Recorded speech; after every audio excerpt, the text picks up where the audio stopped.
Oke, halo teman-teman, kembali lagi bersama saya Nelson di channel YouTube saya. Ya, jadi di kesempatan kali ini saya akan membahas pentingnya puasa ya. Jadi yang bahas saya di sini tidak ada hubungannya dengan ilmu agama. Jadi saya hanya akan menjelaskan hubungannya puasa dengan kesehatan kita. Ya, jadi pada dasarnya tanpa kita sadari setiap hari itu kita sedang melakukan puasa ya. Jadi contoh dalam bahasa Inggris sarapan itu disebutnya breakfast ya, atau breakfast. Breakfast itu kalau kita artikan ke dalam bahasa Indonesia itu artinya adalah puasa sejenak atau puasa dalam waktu yang singkat. Nah, jadi pada dasarnya intinya dengan kata breakfast itu, jadi otomatis tentunya di malam hari ya, apalagi di jam tidur itu bukan waktunya kita makan. Karena apa? Supaya organ-organ tubuh kita, khususnya pencernaan kita bekerja dalam mencerna makanan. Karena tentunya mencerna makanan itu butuh tenaga. Ya, jadi pada saat waktunya pencernaan kita beristirahat, kita masukkan makanan, otomatis pencernaan kita akan bekerja berat dan tenaga pencernaan akan mengambil tenaga dari otak. Ya, jadi makanya coba teman-teman renungkan, kebanyakan penderita asam lambung itu berhubungan sekali dengan mental, gampang marah, gampang tersinggung. Itu karena apa? Pada saat proses pencernaan yang dilakukan terus-menerus itu mengganggu pikiran juga. Ya, jadi bulan puasa itu, atau puasa ya, maaf ya, bukan bulan puasa. Puasa itu pada dasarnya untuk mengistirahatkan pencernaan. Ya, bukan hanya pencernaan.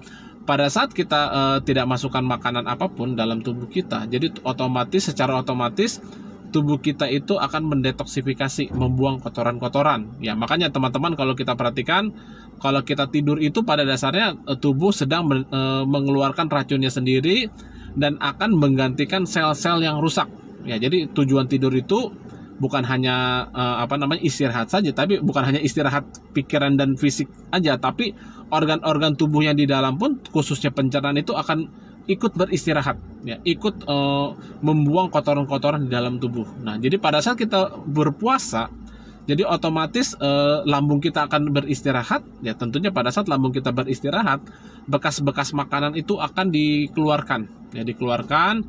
Makanya sangat dianjurkan pada saat buka puasa itu jangan makan dulu. Ya, pada saat buka puasa itu teman-teman nomor satu minum sebanyak-banyaknya sebenarnya. Kenapa?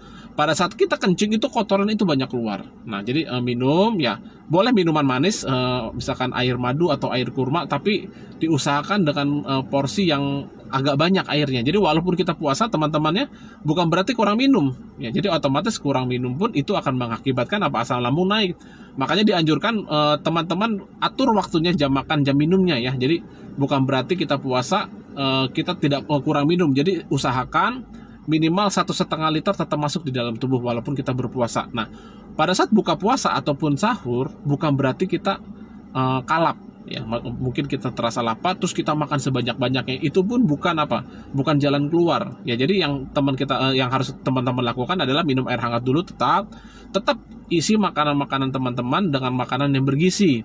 Makanan yang bergizi, hindari makanan lemak-lemak. Bukan berarti mentang-mentang bulan Ramadan kita makan opor ayam atau misalkan makan kolak. Mungkin kolak boleh ya, asalkan pakai gula merah, jangan pakai santan. Ya, terus sirup-sirup, makan minuman-minuman manis pun itu selain bahaya ya untuk gula darah, itu pun bisa mengganggu lambung. Jadi sebaiknya teman-teman sama porsi makannya, dengan porsi makannya dan juga jenis makannya sama saja dengan di luar bulan Ramadan.